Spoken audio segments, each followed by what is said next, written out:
Like you're working hard, struggling, trying, fighting to get somewhere, and every time you think you take a step forward or you're getting closer to where you want to be, you just slide right back down, right? Yeah, am I the only one who's ever felt that way in life at some point in time? And listen, it's one of those realities of life that we all know that sometimes, no matter how much we try, no matter how much we work, it just feels like we don't get anywhere. And in fact, if I were to ask you today, hey guys, can you pull me down a little bit for me? Thank you. If I were to ask you today, how are you doing? If I were to go out and to the downtown Bastrop and start talking to people and ask them, hey, how are you doing?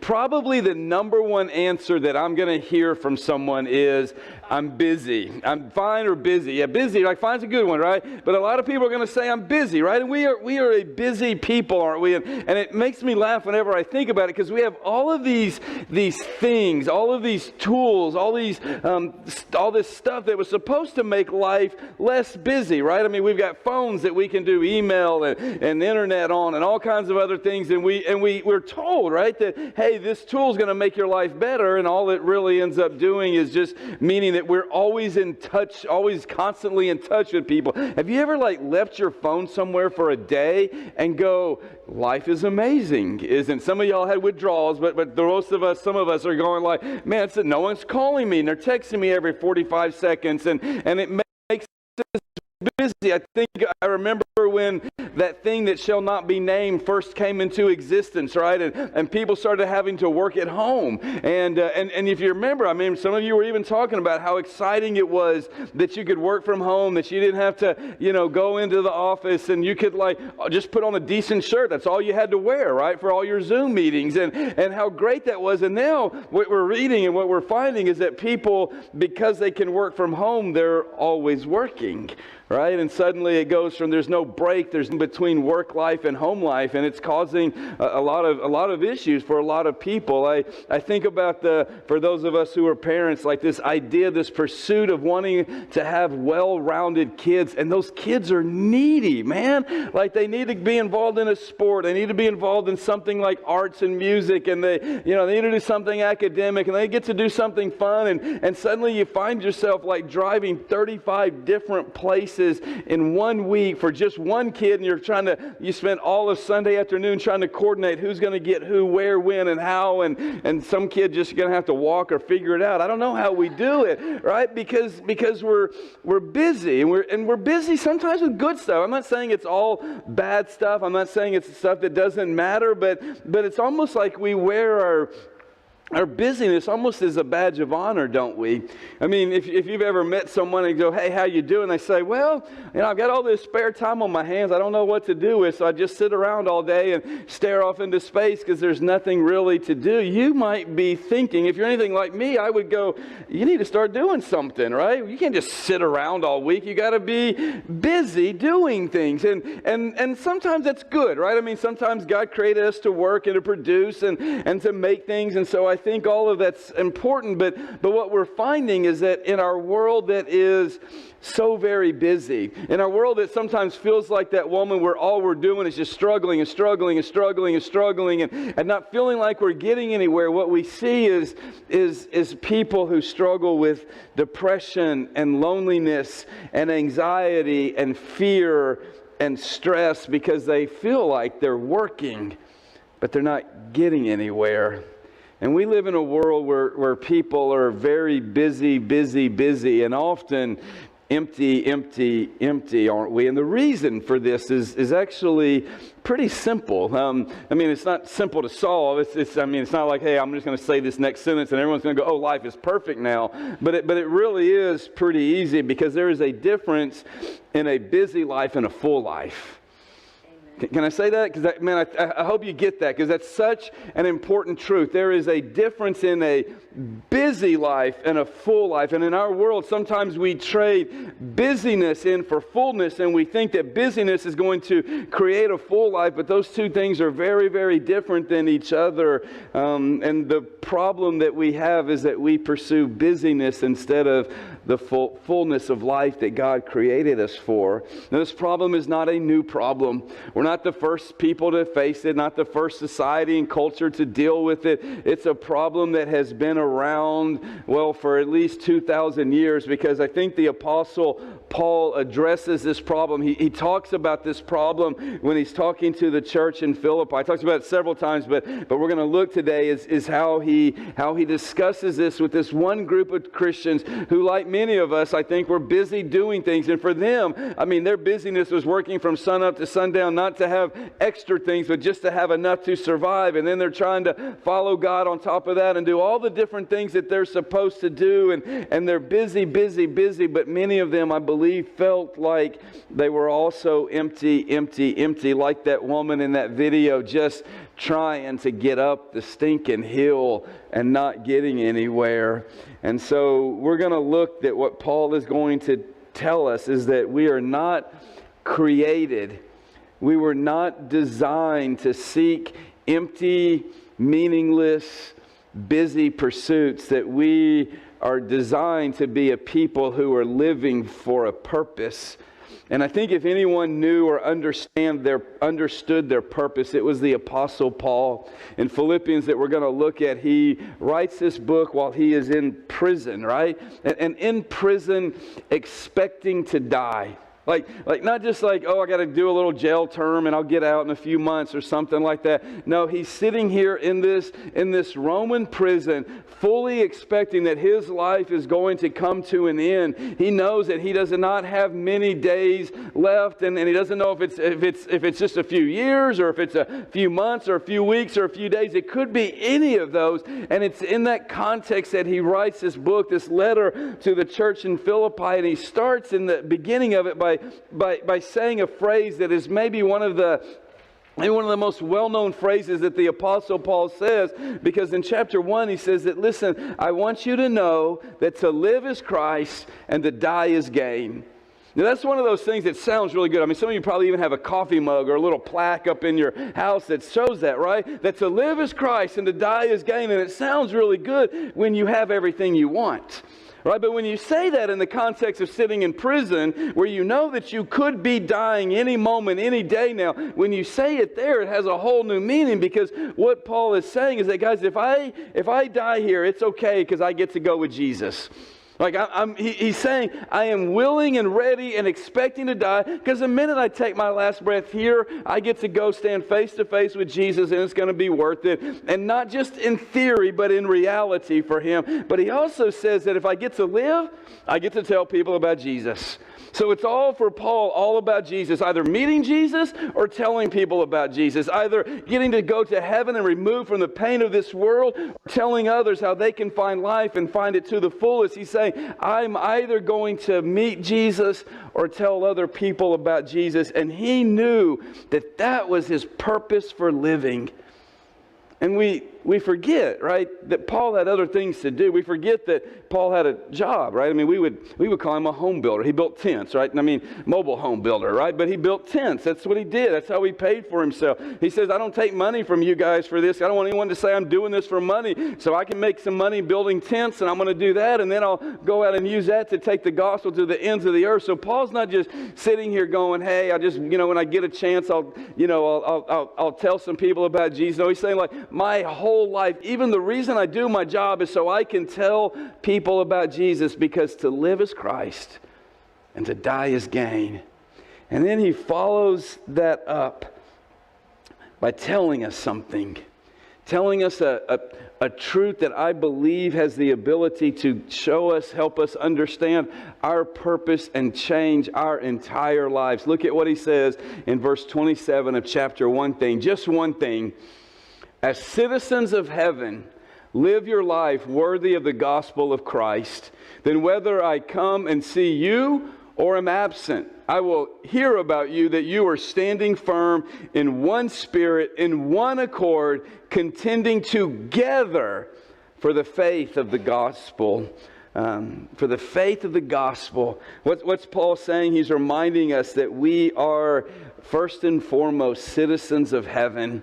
Now, I know each of us has to live here, right? And sometimes we like living here, and sometimes we don't like living here. Sometimes there's a lot of joy and happiness and fun and excitement in this world, and sometimes this world is full of pain and sorrow and suffering. And we go through all of that, but Paul's saying it doesn't matter what you go through here because this is just temporary. This is not our home. And so because this is not our home, we should not let this place define who we are. We should not let this temporary place determine what we value, determine how we spend our time, determine what's important to us, determine the life that we live. He's saying, guys, you realize that you're just, like, this is just a short stopover. This is just a short pause in your life and your existence. He's going, you're not from this world. You're a citizen of heaven. And as a result of that, heaven should define who you are. But can I challenge us to think about how often we let this world tell us who we should be? We let this world tell us what happiness is. We let this world define success for us. We let this world tell us how we should prioritize different things in our life. We let this world tell us what happiness is and what pursuits we should go after. We let this world define us time and time again. We even let this world tell us who to be, and then we make God almost like God. We expect that of you. Like, you know what, God, this world tells us that happiness is having enough stuff, and so we ask God for stuff. We say this world tells us that joy is found in the way that people see you and the power or the position that you have at your job or in life. And so we ask God for those things. And so we start by looking at what this world tells us life is, and we ask God to give us those things rather than saying, hey, God, I belong to your kingdom. You tell me what you want for me. And what Paul is saying is, guys, as citizens of heaven, live your life worthy of the gospel. Remember, you don't belong here. It says live your life for something more than this temporary world because I want to hear that you're standing firm in one spirit, in one accord, contending for the gospel, contending together for the gospel, for the faith of the gospel. That word contending is an interesting word because it means that to oppose an enemy in battle. And what Paul is telling us here is that we are called as Christians, because this is not our home, that we are called to work together against a common enemy. And let me tell you, our enemy is not the government. It's not entertainment. It's not the coworker across the hallway who annoys you, or your neighbor who won't let you sleep at night because their dog is barking all night long. It's not the people that you look at and go, why do they believe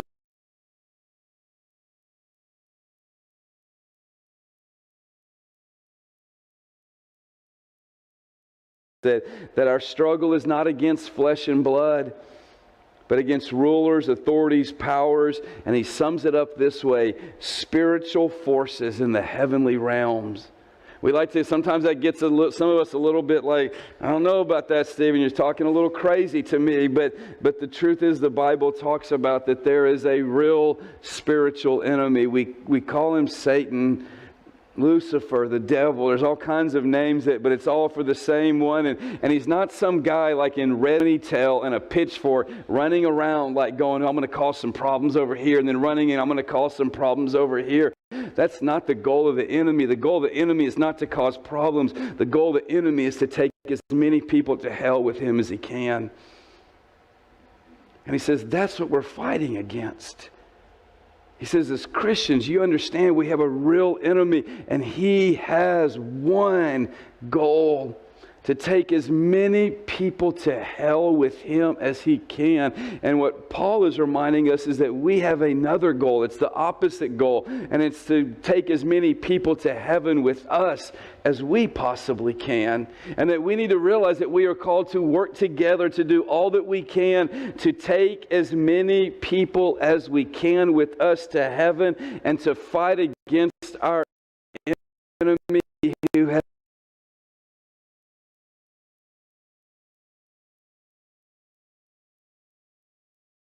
he's more powerful, or because he's stronger, or because he's better. Because I have the Spirit of the living God in me. You know how he wins that battle? He wins by convincing us to fill our lives with unimportant things. He wins by convincing us to fill our lives with things that do not matter. I'm going to tell you something that's going to shock some of you. I don't think Satan cares one bit if you come here on. I don't think he's bothered just by the fact that you come and sing some songs and hopefully listen to some teaching about the Bible and all that stuff. That's not what concerns Satan. What concerns Satan is not what you do here, it's what you do when you leave here. Because he doesn't care if Christians all across the world gather in the biggest buildings that there are, as long as they don't leave here and tell other people about Jesus. As long as they leave here and get so busy with things that aren't important, they don't have any time to help one more person take one step closer to Jesus. And what Paul is saying to guys is, guys, listen, you're a citizen of the heaven, and your life should be a gospel-focused life, and you should work together to do all that you can to take the gospel, the good news that Jesus lived a sinless life, died to pay for your sins, and if you'll give your life to him, he will adopt you into his family, and you can be one of his children. And yet we want to spend time watching all of one season of some show on Netflix at one time. Or we need to make sure that we're up on whatever is the most recent TikTok video of whatever that is. And by the way, I've done all of this, so I'm not getting on you. I'm guilty of it as well. Or we focus on just being busy and doing and doing and doing. And we forget who we are called to be. Satan doesn't have to beat you if he can distract you. He doesn't have to beat me. He doesn't have to beat us if he can distract us. And so I know that so much of this world is designed and set up to be a distraction. And it's a fight that we have to do every day to say, God, how are you going to use me? How are you going to use us to work together to bring people to Jesus? And I know that some of you are thinking, I can't do much. I don't know much. I can't get up in front of people and talk. I can't sing or play an instrument like our worship team does. I'm not like one of those great leaders who can get a bunch of teams together and organize people. And you may be thinking, what can I do alone? And the truth is, none of us can do much alone. But when we come together, and each of us does the part, plays the part, uses our gifts for God's kingdom, then something amazing happens, because we become the body of Christ. And the purpose that God has given us, here's the deal, the purpose that God has given us requires from us unity, right? I'm going backwards here. The purpose that God's given us requires unity from us, that we are all part of one body, and all of the parts are essential, and all of them, when they're working together, can do more than the body could ever do alone. Imagine if I'm trying to pick up this bottle with one hand, and the other hand keeps trying to knock it on the ground. You would look at me like I'm strange, wouldn't you? Like, what's wrong with your body? It's not working right. Because my body is not designed to work against itself. It's designed to work together. But when we come to God and say, you know what, here's what I want, and we put ourselves at the center and our goals and our desires before anything else, we end up becoming a body that's working against itself, and Satan is laughing the whole time. Look in chapter 2 of Philippians as we keep sort of going through this book here. He says, do nothing from selfish ambition or conceit, but in humility count others more significant than yourselves. Let each of you look not only to his own interest, but also to the interest of others. Have this in mind among yourself, which is yours in Christ Jesus, who though he was in the form of God, did not count equality with God a thing to be grasped, but emptied himself by taking the form of a servant, being born in the likeness of men, and being found in human form. He humbled himself by becoming obedient to the point of death, even death on the cross. You know what Paul is reminding us of is that Jesus set an example for us. And the example is of humility. The example is that he cared more about us, more about God, than he even cared about himself. And because he was willing to humble himself, because he was willing to care more about us and others than he even cared about himself, because of that, he was able to save each and every one of us. You see, in the body of Christ, humility always leads to unity, and unity always leads to impact. Can I say that? In the body of Christ, humility always leads to unity, and unity always leads to impact. That's why he's telling us, put away, get rid of our earthly, temporary, empty pursuits, and give yourself to something with eternal value. When I was a kid, I grew up in this church in Austin. I mean, I literally grew up there. We were there all the time. And I remember in our Sunday school room down there in the sort of that, because they always put the kids back in the day in like the nasty part of the church, like the old part. Y'all remember that? We don't do that anymore. But it was like damp and moldy. I'm sure we all got brain damage from the mold or whatever. But that's the kind of church I grew up going to.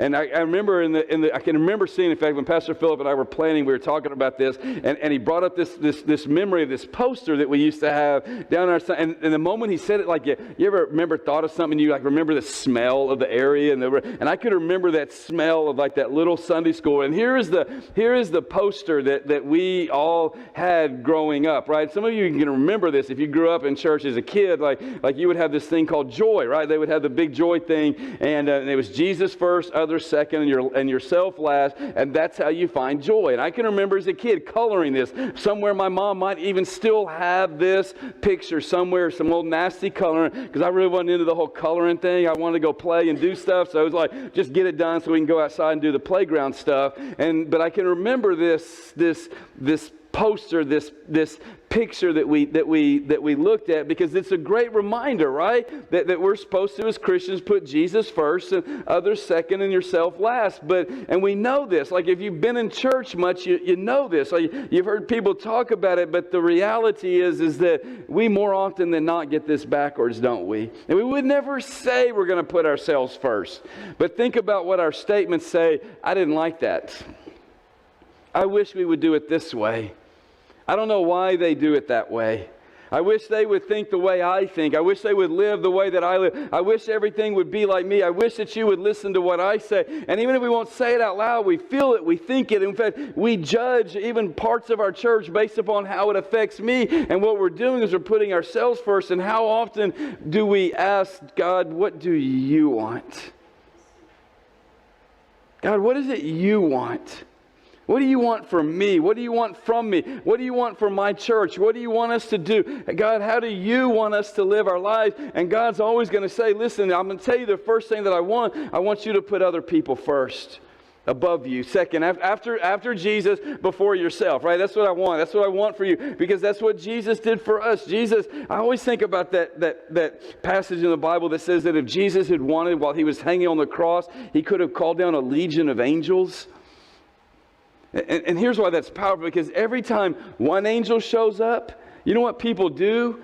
They get down and fall down on their face and say, please don't kill me. Because angels are not cute little fat dudes with little furry wings like float with a cute little bow and arrow. Angels are powerful warriors of the King of Kings and Lord of Lords. And one of them walked in here, we would all fall on our face in fear. Imagine thousands of them. Thousands of them. You know, it wasn't nails that kept Jesus on that cross. It wasn't the Roman guards that arrested him that put him on that cross. It wasn't all the crowd yelling, crucify him, crucify him, crucify him, that kept Jesus on the cross. It was his love for us. It was his love for you, for me. And see, Jesus set this example, and for him it was, God, what is it you want? You remember the prayer that he prayed in the garden? God, if there's any way this can pass through me, this cup can pass through. Anyway, I don't have to go to the cross. I would really rather not, because it doesn't sound fun. And he was fully human in the midst of being fully God. And he's going, God, if I don't have to, I'd rather not go to the cross. But he says, I care about others first. So what do you want? Whatever you want, I want. And he went to the cross. And so what joy is found as Christians is not when I get my way. Not when I get the things that I think I deserve. Joy is found when we realize that we get to seek after Jesus and put others before ourselves and put ourselves last. And I know that that's so counterintuitive, because what are we thinking? Who's going to take care of me? And what Jesus says, if you'll put me first and others second, I'll take care of you. I'll take care of you. And no one's going to do a better job of taking care of you than the King of Kings and Lord of Lords. And I think if we had time, we could tell story after story of God taking care of us. Not removing all difficulty, not making life always easy, but always taking care of us through the challenges, through the ups and downs, through the struggles that we all face. So if you want to find joy, it's not found in getting your way. It's found when we put Jesus first and others second and yourself last. And what that allows us to do is it allows us to become a light in a very dark world, to live our purpose together as we make an eternal difference. Look in verse 14 with me. It says, do all things without grumbling or disputing, that you may be blameless and innocent children of God, without blemish in the midst of a crooked and twisted generation, among whom you shine as lights in the world. You realize we live in a crooked, greedy, broken, twisted generation, don't you? Now, you don't need me to tell you that, do you? Paul didn't need to tell them that.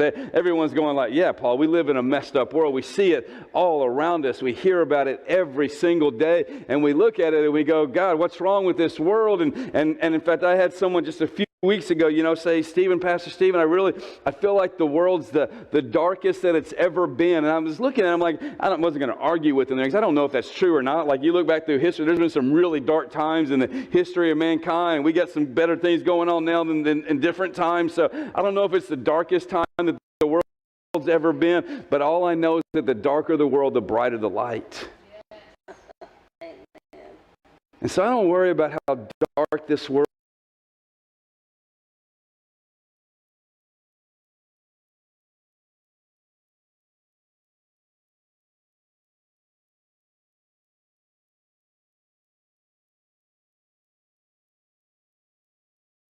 What he's telling us here is, guys, you live in this dark world, so why don't you shine as lights in it?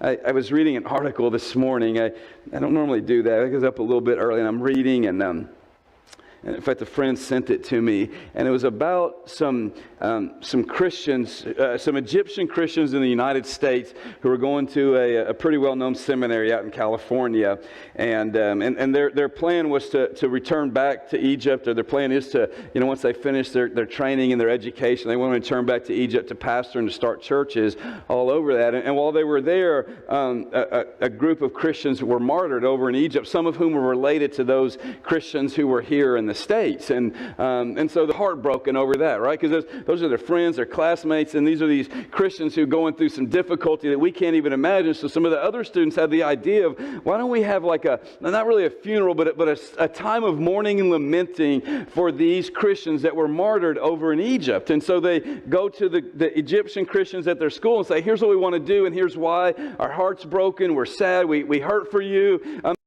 It's a good thing, right? And the Egyptian Christians go, why do you want to have a service that's mourning?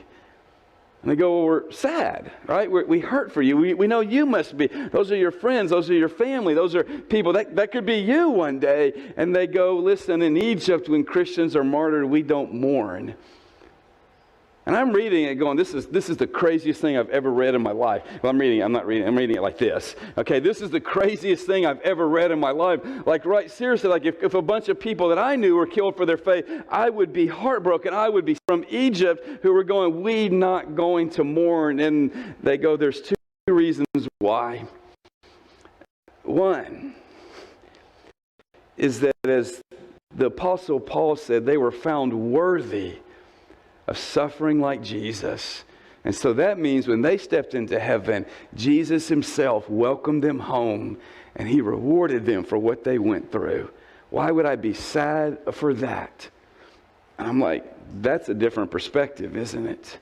But then this girl that they were interviewing said, the more importantly though, every time they kill us in our country, we get to tell more people about him.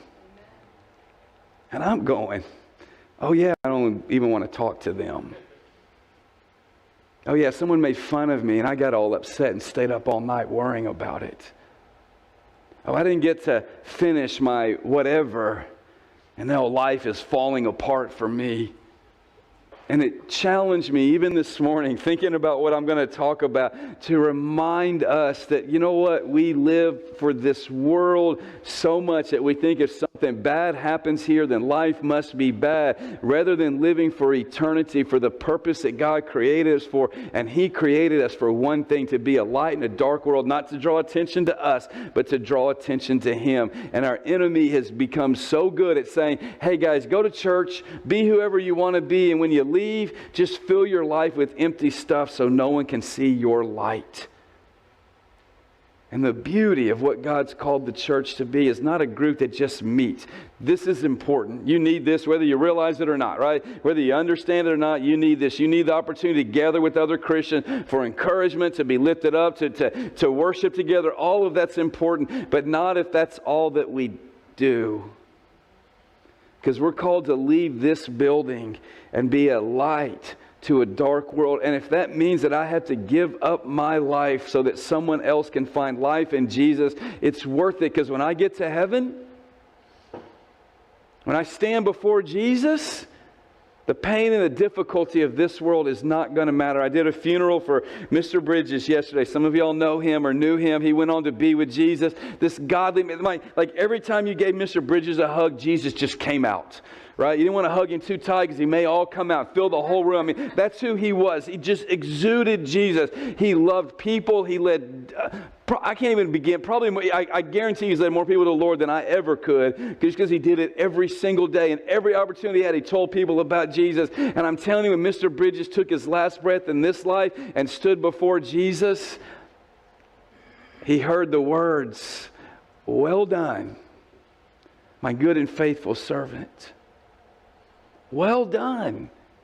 Not because you kept up with every cool trending thing on TikTok. Not well done, you watched every single episode and season of whatever the new show is. Not well done, you were really successful in your job and career and everyone knew about you and you had a great house and all the stuff of this world. No, well done. Because you loved me and you were a light in this dark world. So I have 3 questions for you this morning. 3 questions that I think we need to ask ourselves if we want to be a light in a dark world. Because here's the thing that Paul does, is he says we don't do this alone. And so the question that we need to ask ourselves is, what is my part Every single one of us has a part to play in God's family. That same man, Mr. Bridges, when that thing that shall not be mentioned came up and he was not able to be here for the health of his wife, and he had to isolate because of that, he told me, you know what, Stephen, I'm sorry I can't be there in worship, but I pray for you 3 hours on Sunday. So you tell me which job is more important, me standing up here talking or him praying for 3 hours? They're both, aren't they?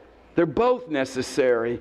I talked to a guy who runs a local ministry, Feed the Need. Many of you who are a part of it. He told me, you know what, Stephen, if everyone from Calvary just stopped coming, we'd have to shut down. You know what? I think we look around and we see the visible things and we think, man, oh, those are the important things. You know what I think is important? I think the people who pray, and I think the people who take time to welcome people here on a Sunday morning, because some of y'all come pretty stressed, don't you, on Sunday? You've been dragging your kid by their arm, yelling at them all the way to church. If you embarrass me in front of everyone, I'm going to it'll be the end of you. I know, I'm not trying to look at anyone. If I look at you, it's not personal. I don't know. But you know what? Because we come here stressed, and that person that welcomes someone into our building and says, hey, good to see you, can change their whole perspective. I think about those people who are in that other building right now who are not babysitting, but investing in the next generation. It's a reminder that every one of us has a part to play. And in God's family, there's no sidelines. For God's children, there's no just sitting and watching in the stands. We're all called to play a part in bringing the good news of Jesus to this hurting and dying world. So what is your part? I think the second question we need to ask ourselves, I can give away. I love this church family because it is a giving church. In fact, it hit me early a couple of weeks ago that in December there was more money given to this church in the month of December than there was the whole year 8 years ago. And it's your generosity. It's your willing to say, here's what I have, let me give it. It's not about money because it could be time. We don't give like bricks to the biggest giver or something like that. You don't get a plaque on the wall because we don't value one over the other. It's all saying, God, what do I have to give? What do you have to give? And how can you give it? You're not comparing to someone else. You're not trying to be something you're not. It's just saying, God, what's the gift that you've given me and how can I give it? And then I think the third question is, what is my group? What are the people that I'm working with to tell others about Jesus? It could be a small group that you meet with. It could be a ministry team that you're a part of. But I'm telling you, we were never meant to do this alone. Look at what Paul says in Philippians. All of the language is group driven. Us, we, together. And you don't have to go through this life alone. You're designed to be with other people as we seek to bring the light of the world to this dark place. As I look around, and it's pretty obvious that our world needs something. I look at so many of us and we're just busy spinning our wheels on things that aren't really going to matter. And my heart breaks because the answer, listen, is not more stuff or not being busier or not doing more. The answer is, Jesus, take this life of mine. Show me my part. Let me give what I have of my time, my talent, my treasure, of who I am. And God, let me be with other people as together we work to help one more person find life in Jesus.